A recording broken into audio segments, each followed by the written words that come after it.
When we learn about if-else statements, comparison and equality operators, and Boolean values, we also need to learn about logic, and in particular about Boolean logic. So let's do that in this video. So basically, Boolean logic is a branch of computer science which uses true and false values to solve complex logical problems. And in order to do that, it uses several logical operators to combine true and false values. So much like we use arithmetic operators to combine numeric values. Now we're only going to scratch the surface here and talk about the most basic logical operators, which are the AND, OR, and NOT operators.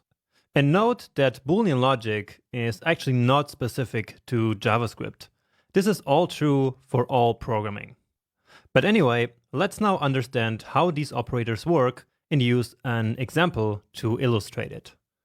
So here we have two Boolean variables that can either be true or false.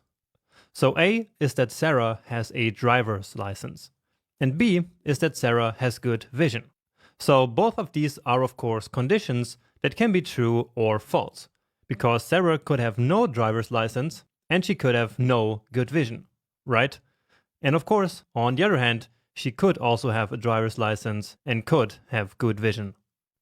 Now, using the AND operator like A and B, we can combine these two Boolean variables like Sarah has a driver's license and good vision.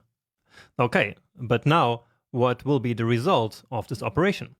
Well, for that we use a so-called truth table, which looks something like this. Here we have the two possible values for each of the variables A and B, which gives us 4 possible combinations of results. And so then all we have to do is to plug in the value of our variables and get the result of the AND operation from this table. So what we can see from this table is that only if both A and B are true, the result of the operation will be true as well. And that makes sense, right? After all, it's called the AND operator. And so again, what the AND operator does is to return true only if both A and B are true. In all other situations, if either A or B are false, then A and B will also be false. And we can also generalize this to more operands, so to more than just two values. We could do A and B and C, and the result would be true only if all of them are true.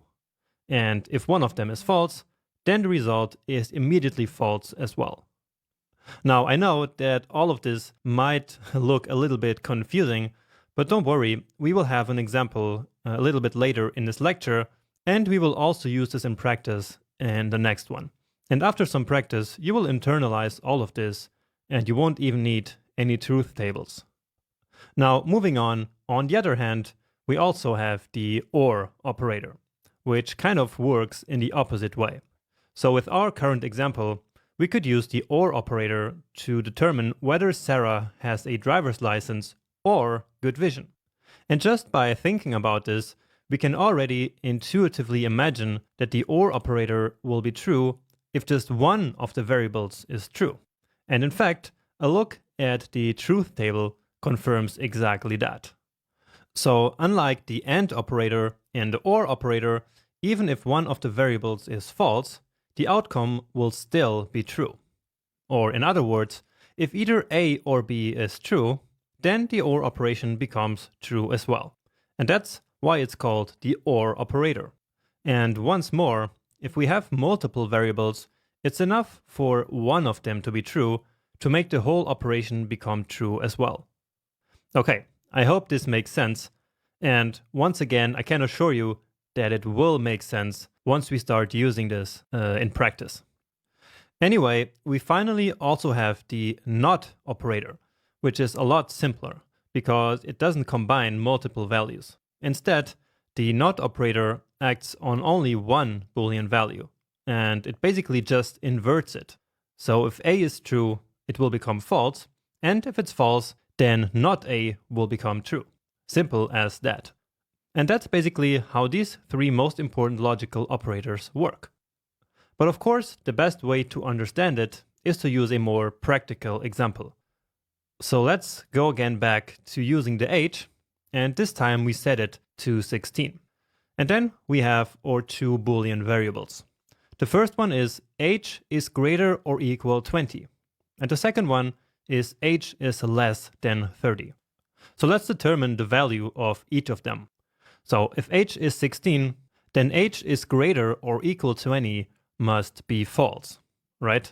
And of course it is. And age is less than 30 is true, because 16 obviously is less than 30, okay? So that's the baseline basically, and now we will start to combine these variables a and b using some logical operators.